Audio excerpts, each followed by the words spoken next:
Glass Onion, A Knives Out Mystery. So Glass Onion, A Knives Out Mystery is quite an intriguing project really, because it's of course the sequel to the 2019 mystery film Knives Out, and that film was a big success, having had an Oscar nomination, and you know, it received a lot of praise from critics. And I think the intriguing part about this film was the fact that Rian Johnson signed a deal with Netflix to do 2 more films within a franchise, which would technically make it a Knives Out trilogy, and this is the first sequel. And I know, given the fact that it's been written and directed by Rian Johnson, who of course is well known for his original stories, he's someone who I thought, you know what, I think this would be a very intriguing project, because of course it's a mystery story. You could take it any kind of direction at all, and you could be as original as you want to be in any film like this. So a part of me was thinking, you know what, I'm hoping that this could be even better than the first film was. So Glass Onion, A Knives Out Mystery involves tech millionaire Miles Bron, who invites his friends for a getaway on his private Greek island. However, when someone turns up dead, it is up to Detective Benoit Blanc, as he is put up to the case to resolve it. So the actual story of the film sounds reasonably simple really, doesn't it? But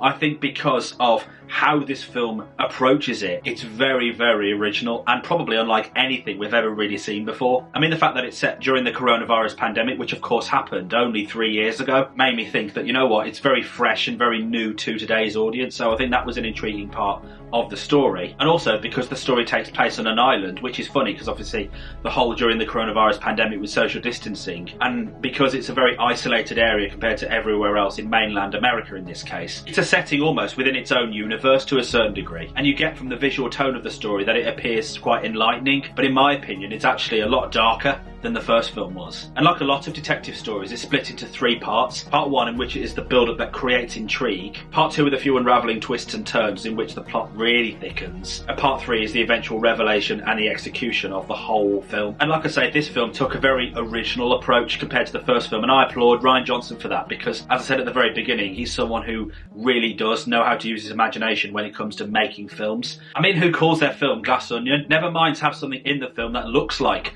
a glass onion. And I think the whole glass onion thing as a metaphor added to the mystery of the film, but I just didn't feel that the film as a whole was executed properly. And maybe it was because I wasn't entirely sure whether we had enough clues in the build-up to it, where we just kind of were shown a few hints around the mystery where we were the ones solving the puzzle. But instead in this one, it was almost as if we were going along with the plot and we were just being given the information rather than being given little hints as to what happened when and how, etc. So I think in a way some detective stories are meant to be interactive with the audience to make us think about certain things and how the puzzle can be solved. But in this case, I didn't feel it was quite there, because unlike the first film, I wasn't entirely shocked or surprised by the revelations that made me kind of go, ooh, that's clever, or oh wow, I really did not expect that. You know, those kind of feelings. And I think also the build up to it was intriguing, but it was also quite slow. It took a bit of time to get going, and I think it was roughly into like 45 to 50 minutes out of approximately 2 hours and 10 minutes in total, including the credits. That's where we got the most intrigue in the film, and I think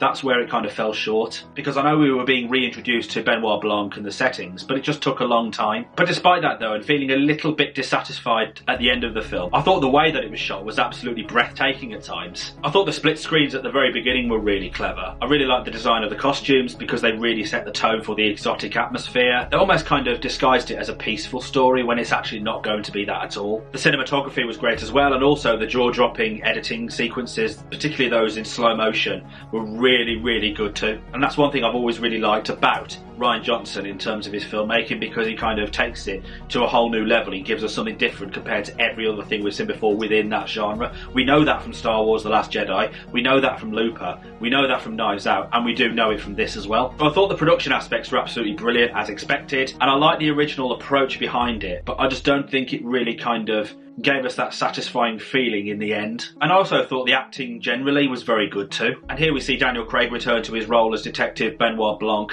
and what I loved about him in the first film was that he was just this very stereotypical southern detective character, despite being English, and made it an enlightening kind of feel to the story while also it being just a general dark murder mystery. So I think there was a kind of a very over-dramatic and theatrical side to the first film in Daniel Craig's performance, and you got the same feeling feeling here in this one as well. And I think it's good as well because Rian Johnson has finally found Daniel Craig to be known for a role that isn't James Bond. And also, just imagine going to an exotic country to shoot a film that isn't part of the James Bond franchise. But yeah, once again, I thought Daniel Craig's performance in this was really good, and I'm looking forward to seeing him again as the character for the third time. Now, besides Daniel Craig, none of the actors from the first film returned for the sequel, purely because it's a different case, because it ultimately shows the adventures of Benoit Blanc in some way, a bit like Sherlock Holmes and Dr. Watson, because it's more about him and what he tries to solve. So it's his series, really. And the first of this cast was Edward Norton as Miles, who is the owner of this technology company called Alpha, and therefore the area that the film is set in. And I really liked Edward Norton's performance in this. In a way, it kind of reminded me a little bit of Chris Pine in Don't Worry Darling, because he kind of had that presence that made us kind of engage with him, but there was also something about him that made us think, I'm not really sure what's quite right with him. So I think that part was interesting about Edward Norton's character. We also got a really good performance from Janelle Monáe, and her character is particularly crucial in this story,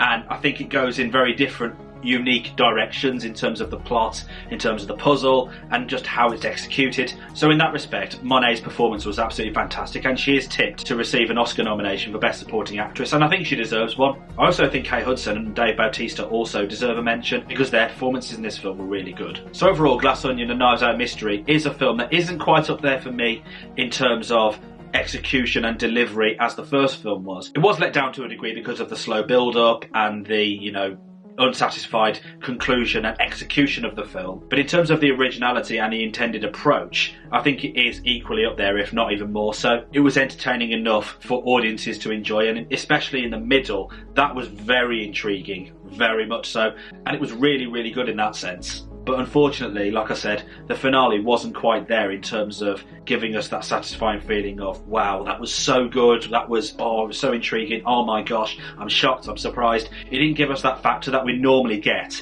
in a lot of detective whodunit stories. But it was a decent sequel overall, and I'm glad I watched it. So what did you think of Glass Onion and Knives Out Mystery? Did you enjoy it more than the first film? Did you not think it was as good? And are you looking forward to the third film coming out in a few years' time? Let me know in the comments below, and as always, if you did want to enjoy this video, then please hit the like button and subscribe for more, and have a notification bell ticked so you're notified when I upload a new video, and I'll catch you in the next one. Take care, everybody.